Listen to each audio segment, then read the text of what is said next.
कभी सोचा है मन की शांति पाना इतना मुश्किल क्यों लगता है? मतलब हम सब चाहते हैं ना, पर फिर भी ये हाथ नहीं आती।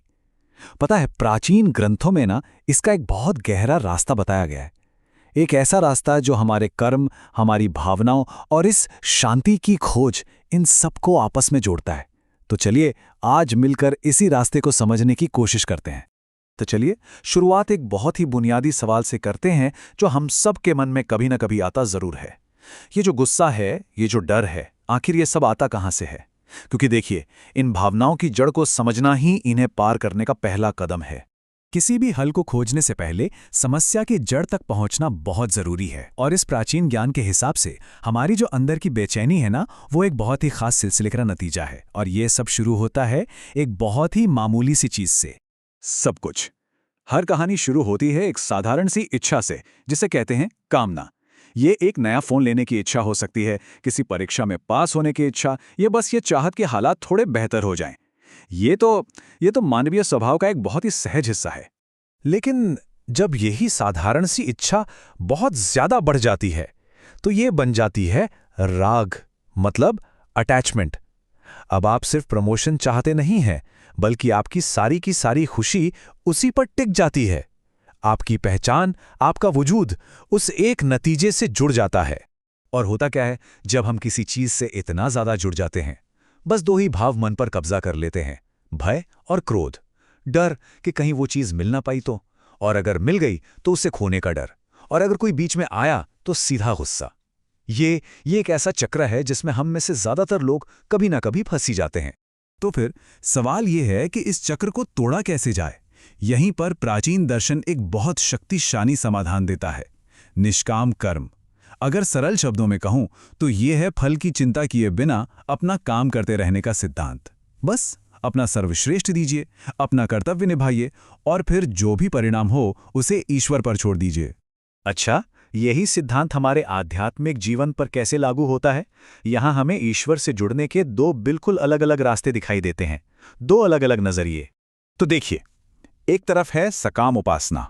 ये पूरी तरह से इच्छाओं से चलती है, जैसे धन, सफलता, अच्छी सेहत के लिए प्रार्थना करना। और देखिए, ऐसा नहीं है कि ये काम नहीं करती, बिल्कुल करती है। आपको फटाफट रिजल्ट मिल सकते हैं, लेकिन वो टिकते नहीं, अस्थायी होते हैं। और फिर दूसरी तरफ है निष्काम भक्ति।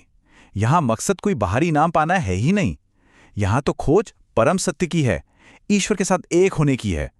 यहां लक्ष्य कुछ पलों का फायदा नहीं, बल्कि वो शांति है जो हमेशा बनी रहे। ये एक श्लोक अपने आप में सब कुछ कह देता है।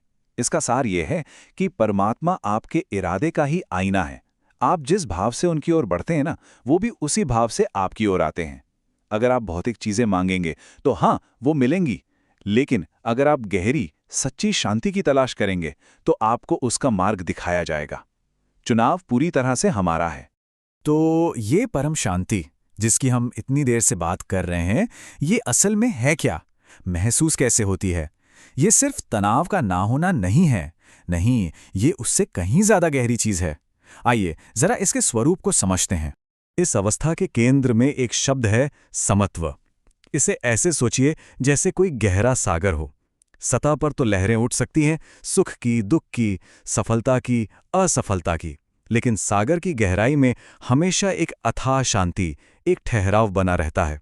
बस यही समत्व है। तो जो इस समत्व की अवस्था में जीता है, वो इंसान होता कैसा है? सबसे पहली बात, उसे हर जीव में, हर कण कण में वो ही एक ईश्वर दिखाई देता है। वो लगाव, डर और गुस्से के बंधनों से पूरी तरह से आजाद होता है। उसके सारे काम सिर्फ सबके भले के लिए होते हैं, बिना किसी द्वेष या बदले की भावना के।